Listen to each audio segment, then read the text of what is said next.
दोस्तों, आज मैं आपको आवंटन के बारे में बताऊंगा। और आवंटन, जैसा आप लोग जानते होंगे, जो भी गांव में रहने वाले लोग हैं उनको तो बिल्कुल पता ही होगा कि आवंटन दो तरीके का होता है। एक कृषि भूमि का आवंटन होता है, एक आवास के लिए भूमि दी जाती है। तो मैं आज यहाँ पर कृषि भूमि के आवंटन के संबंध में आपसे बात करूँगा। कृषि भूमि के आवंटन में जो सबसे पहला काम होता है वो ये है कि कृषि भूमि पहले देखी जाती है कि कौन सी भूमि ऐसी है जो आवंटन योग्य है। तो पहले आवंटन योग्य भूमि का चिन्हांकन किया जाता है और आवंटन की कार्रवाई करने से पहले जो संबंधित उप जिलाधिकारी है उनसे पहले परमिशन ले ली जाती है कि हम आवंटन करें या ना करें। तो इसके लिए चिन्हित भूमि का पूरा विवरण के साथ एक आख्या दी जाती है और उसमें ये भी लिखा जाता है कि इतने लोग गांव में हैं जो भूमिहीन हैं और ये भूमि खाली पड़ी हुई है, इस भूमि पर आवंटन किया जा सकता है। तो जब उनकी परमिशन हो जाती है उसके बाद आवंटन की कार्रवाई की जाती है, यानी भूमि चिन्हित हो गई और उसके बाद फिर लोगों को बुलाया जाएगा और ग्राम सभा की एक बैठक बुलाई जाती है। आपको मैं बता दूं कि यहाँ पे दो टर्म बहुत ज़रूरी है जानना, ग्राम सभा और ग्राम पंचायत। ग्राम सभा का मतलब 18 साल से ऊपर के सभी लोग उस ग्राम सभा में रहते हैं। और भूमि प्रबंधक समिति एक होती है जिसमें आप ऐसे समझ सकते हैं कि प्रधान प्लस जो सदस्य लोग हैं, चुने हुए सदस्य लोग हैं, वार्ड मेंबर हैं, वो लोग होते हैं। तो जैसा आपको पता होगा कि ये जो प्रधान के साथ ये जो एलएमसी है इसमें या 9 मेंबर होंगे, 11 होंगे, 13 होंगे, 15 होंगे, मतलब इस तरह से ओड नंबर्स में ये संख्या होती है ताकि जब वोटिंग हो तो उसमें जीता हुआ पक्ष आराम से पता चल जाए। अगर मान लीजिए ये इवन नंबर होगी तो बराबर बराबर हो सकता है। इसलिए एलएमसी में वो सारे लोग हैं जो पंचायत के मेंबर हैं प्लस प्रधान। और जो ग्राम सभा है उसमें 18 साल से ऊपर के सारे लोग आते हैं। तो उसके बाद में क्या करा जाएगा कि अगर जब हमें पात्र व्यक्ति, हमें मालूम है कि हमारे गांव में है, ग्राम सभा में है और ये भी पता है कि ज़मीन भी उपलब्ध है, तो ग्राम सभा की एक खुली बैठक बुलाई जाती है और उस खुली बैठक के लिए पहले एजेंडा निकाला जाता है, बाकायदे मुनादी करी जाती है और ये बैठक जो है किसी सार्वजनिक स्थल पर की जाती है। जैसे अगर मान लीजिए पंचायत घर है तो बहुत अच्छा है, पंचायत घर नहीं है तो आप गांव के प्राइमरी स्कूल में कर सकते हैं जब छुट्टी हो जाए बच्चों की उसके बाद में। तो ये बैठक होती है और उस बैठक में लोगों को सबको बताया जाता है कि भाई ये ज़मीन है, इतने हेक्टेयर ज़मीन है और हम इसको आवंटन करेंगे, तो आप अपना नाम इसमें लिखवा सकते हो। तो पहला काम हो गया कि हमने ज़मीन छांट ली। अब उसके बाद एजेंडा निकाला, एक मुनादी की, खुली बैठक की और खुली बैठक के बाद में हमने जो ज़मीन, कौन सी ज़मीन को हम आवंटित कर सकते हैं, तो मैं बताऊं, एक धारा 77 के अंतर्गत जो ज़मीन है उसको आवंटन नहीं किया जा सकता है, या जिसमें तालाब, शमशान, कब्रिस्तान, रास्ता, खाद के गड्ढे, इस तरह की सार्वजनिक उपयोग की ज़मीनें आती हैं, उनका आवंटन नहीं होता है। तो सार्वजनिक उपयोग की ज़मीन को छोड़ करके बाकी जो ज़मीन है उसका हम आवंटन कर सकते हैं अगर वो सार्वजनिक उपयोग में नहीं आती है, किसी तरह से कोई उसके ऊपर कंट्रोवर्सी नहीं है, किसी तरह की विवाद नहीं है, कोई केस नहीं चल रहा है, तो हम पहले पूर्व स्वीकृति उप जिलाधिकारी की लेकर के उस जमीन का आवंटन करते हैं। तो आवंटन के लिए ये ध्यान रखा जाता है कि एक वरीयता क्रम होता है, जो वरीयता क्रम दिया हुआ है उस क्रम के हिसाब से चलते हैं। तो सबसे पहले हम ये देखेंगे कि कोई ऐसा व्यक्ति जो संघ की सेवा में या सशस्त्र सेना में उसकी मृत्यु हो गई हो और उसके वारिसान उस ग्राम सभा में रहते हो, तो सबसे पहली प्रीफरेंस उनको दी जाएगी। अगर कोई व्यक्ति है तो उसको लिखा जाएगा, नहीं है तो फिर दूसरे प्रीफरेंस पे जाएंगे। दूसरा प्रीफरेंस होता है सशस्त्र बल में सेवा करते हुए अगर कोई व्यक्ति विकलांग हो गया है तो दूसरा नंबर उसका आएगा। तीसरे नंबर में ग्राम सभा में रहने वाले भूमिहीन SC ST और OBC के मजदूर, ये कृषि मजदूर लोग हैं, उनको यहाँ पे लिखा जाएगा। फिर ग्राम सभा में रहने वाले अन्य जाति के भूमिहीन मजदूर आएंगे। उसके बाद में सशस्त्र सेना से कुछ रिटायर्ड या डिस्चार्ज व्यक्ति हों जिनको पेंशन नहीं मिल रही हो, क्योंकि पेंशन मिलने का मतलब सॉरी उनको सरकार से कुछ मिल रहा है तो वो उसमें नहीं आएंगे। इसी तरह से फिर राजनीतिक पेंशन प्राप्त ना करने वाले स्वतंत्रता संग्राम सेनानी, इस तरह से एक ये वरीयता क्रम में हम उनको लिखते जाते हैं। जैसे पहली कैटेगरी में अगर 2 लोग आएंगे तो 2 लोगों का नाम, कोई नहीं आएगा तो यहाँ नील लिख देंगे। दूसरी कैटेगरी में 2 3 जो भी आएंगे, चौथी में जितने भी 5 7 10 15 20 जो भी आए, वो ऐसे करके हम एक लिस्ट उनकी बना लेते हैं।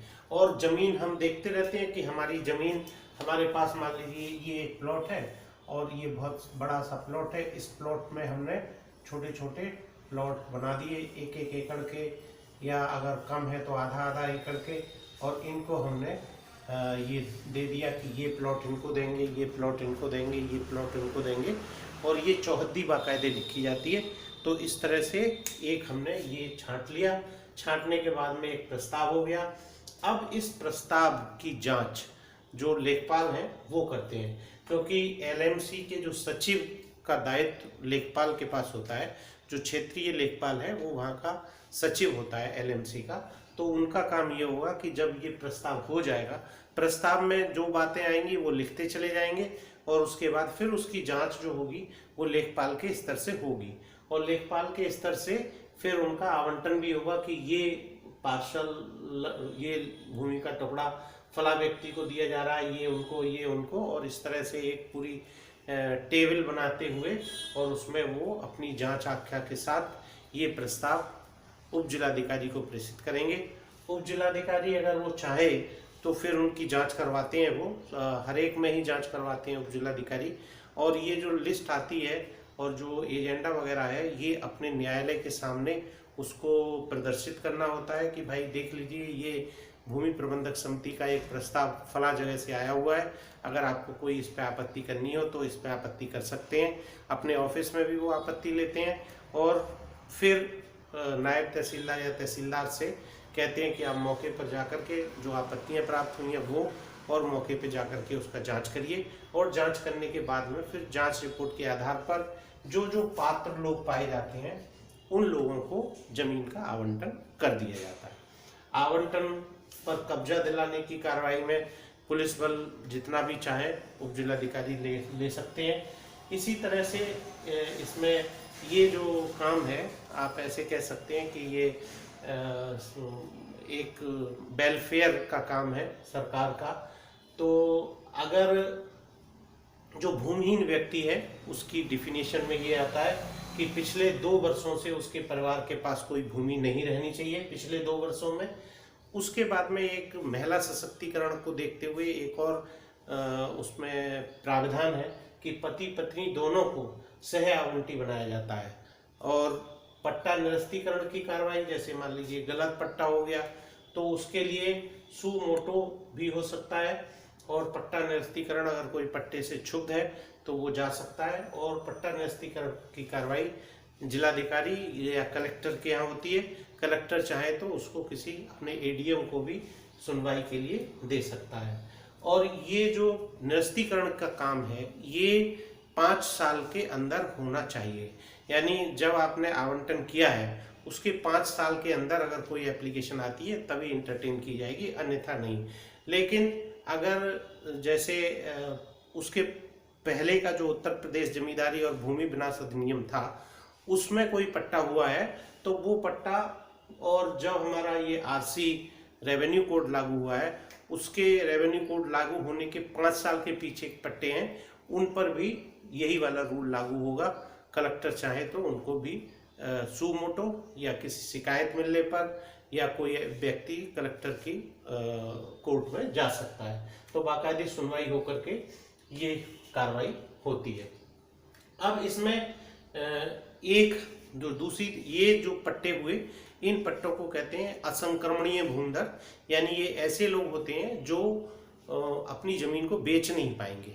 इनको जो बेचने का जो अधिकार मिलता है वो 5 साल के बाद मिलता है, और जब वो संक्रमणीय असंक्रमणीय से संक्रमणीय कर दिए जाते हैं, यानी विद ट्रांसफरेबल राइट उनको जब मिल जाते हैं तब वो कर सकते हैं। और ये ट्रांसफरेबल राइट 5 साल बाद 5 साल तक उनका कब्जा है, ये सब देखते हुए उप जिलाधिकारी या एसडीओ के न्यायालय द्वारा ही ये उनको ये अधिकार दिया जाता है। तो इसमें ये जरूरी है कि उनको 5 साल वो जमीन पर कब से कब खेती अवश्य कर लेंगे। तो इस तरह से ये असंक्रमणीय भूमिदर हुए, यानी पहले हम उनको असंक्रमणीय भूमिदर के राइट देते हैं, यानी persons with non transferable rights, और उसके बाद 5 साल बाद उप जिलाधिकारी की स्वीकृति के बाद वो पर्सन विद ट्रांसफरेबल राइट्स हो जाते हैं, यानी जब स्वीकृति मिल जाए तब वो उसको बेच सकते हैं। अब अगला जो पॉइंट आता है, अगली तरह के जो पट्टेदार होते हैं, पट्टेधारक होते हैं, उनको आसामी कहा जाता है। तो ये आसामी के जो पट्टे हैं वो भी 3 साल के लिए या 5 साल के लिए दिए जाते हैं, और उसके बाद वो स्वतः खत्म हो जाते हैं। और ये पट्टे ऐसी भूमि पर दिए जाते हैं जो धारा 77 के अंतर्गत आती है। मान लीजिए कि कोई कब्रिस्तान है, वहाँ पर कोई मुस्लिम है ही नहीं, और वो जमीन कब्रिस्तान के नाम दर्ज है, खतौनी में खाली लिखी हुई है, कोई उसका उपयोग नहीं हो रहा है कब्रिस्तान के रूप में, तो उस पर आसामी पट्टे दिए जा सकते हैं, लेकिन वो पट्टे 3 साल या 5 साल तक ही दिए जा सकते हैं, उससे ज़्यादा नहीं। इसीलिए इसी तरह से कुछ जो नदी की ज़मीनें होती हैं, जैसे नदी के किनारे वाली ज़मीन जो पानी से बाहर निकल आती है, उस पर भी तरबूज खरबूज या सब्जी उगाने के लिए आसामी पट्टे दिए जा सकते हैं। ये पट्टे, आसामी पट्टे देने का भी काम उसी तरह का है, सेम तरीके से है जिस तरीके से हम असंक्रमणीय भूमिधर को पट्टे देते हैं। तो ये पट्टे देने की कार्रवाई है। इसमें एक चीज ये है कि अगर इस पूरे वरीयता क्रम में मान लीजिए कोई व्यक्ति नहीं आ रहा है, तो फिर हम ग्राम पंचायत में अगर कुछ नहीं मिला तो हम फिर न्याय पंचायत में ऐसे ही लोगों को देखते हैं।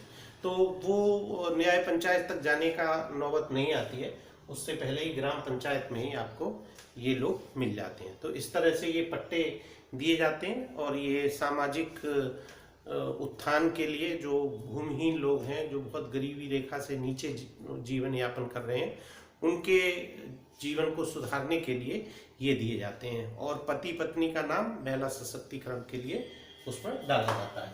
तो इस तरह से ये पूरी आवंटन की कार्रवाई है। इसकी धाराएं सेक्शन 125 से 129 तक यूपी रेवेन्यू कोड की धारा के अंतर्गत ये पूरी कार्रवाई होती है। और मैं समझता हूँ कि आपको ये अब क्लियर हो गया होगा किस तरह से होता है स्वप्रेरणा से। और मैं बता दूं, अगर मान लीजिए कि ग्राम प्रधान या एलएमसी किसी तरह से कोई प्रस्ताव कर नहीं पा रही है और वो इंटरेस्टेड नहीं है प्रस्ताव करने में, तो भी सुमोटो उप जिलाधिकारी को ये पावर है कि वो खुद भी अपने स्तर से पट्टे कर सकता है। ऐसे केस में एलएमसी को पहले नोटिस दिया जाएगा कि भाई इतने दिन में आप बैठक बुला करके, चूंकि ज़मीन अवेलेबल है, आपके यहाँ पात्र व्यक्ति भी हैं, तो आप एलएमसी की बैठक कराइए और ये पट्टे का एक प्रस्ताव दीजिए। लेकिन उसके बावजूद अगर नोटिस के बावजूद वो नहीं करते हैं तो सुमोटो भी ये कार्रवाई उप जिलाधिकारी करवा सकते हैं, उसमें एलएमसी की आवश्यकता नहीं है। ये काम कृषि भूमि के लिए होता है, लेकिन ये बहुत कम होता है, जनरली ऐसा करते नहीं है। एलएमसी जैसे एलएमसी को कह करके ही ये करवाया जाता है। तो मैं समझता हूँ अब आप समझ गए होंगे किस तरह से पट्टा आवंटन की कार्रवाई की जाती है। धन्यवाद।